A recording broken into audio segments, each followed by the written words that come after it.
place d'une prothèse totale de hanche, vous serez autorisé dès le lendemain de l'intervention à vous lever avec un kinésithérapeute.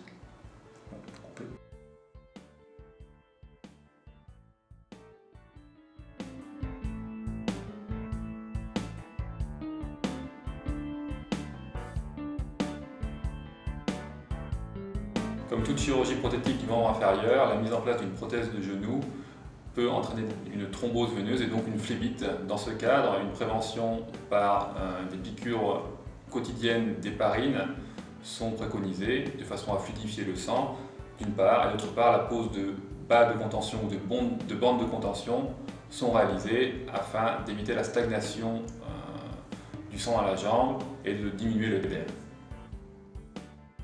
L'ablation des bandes ou des bas de contention peut être permise en règle générale dès que l'appui sur le membre opéré est total, que le déroulement du pas se fait de façon correcte, avec une attaque du pas par le talon et en finissant sur les orteils, et enfin avec un périmètre de marche au moins égal à 500 mètres.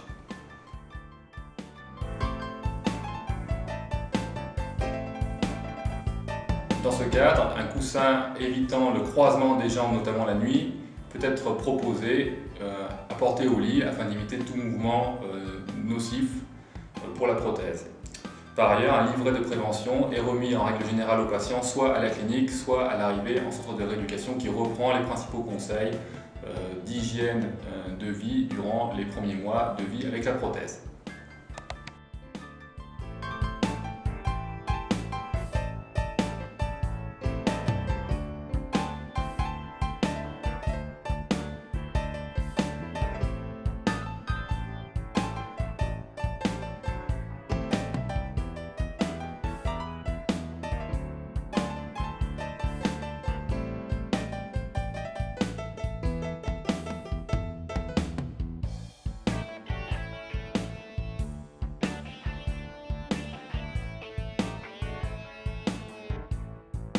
À partir de la 3e semaine post-opératoire, la rééducation consistera en un travail musculaire, notamment le renforcement des muscles du bassin et des membres inférieurs.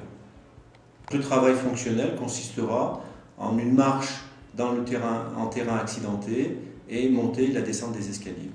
Le travail de l'équilibre sera intensifié, notamment par un travail sur la jambe opérée. Voilà.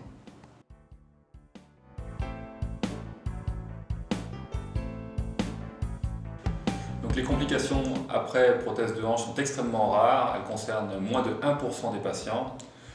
Ce sont essentiellement les risques infectieux d'une part et les risques de luxation de prothèse, en particulier dans les premières phases de la rééducation, soit en centre de rééducation, soit en kinésithérapie libérale.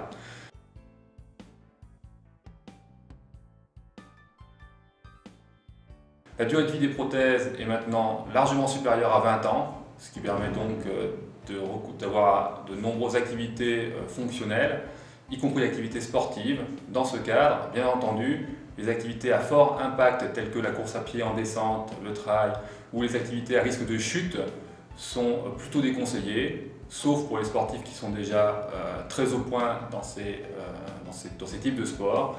Et on préférera les activités avec faible impact qui pourront être pratiquées avec plaisir et sans aucune douleur.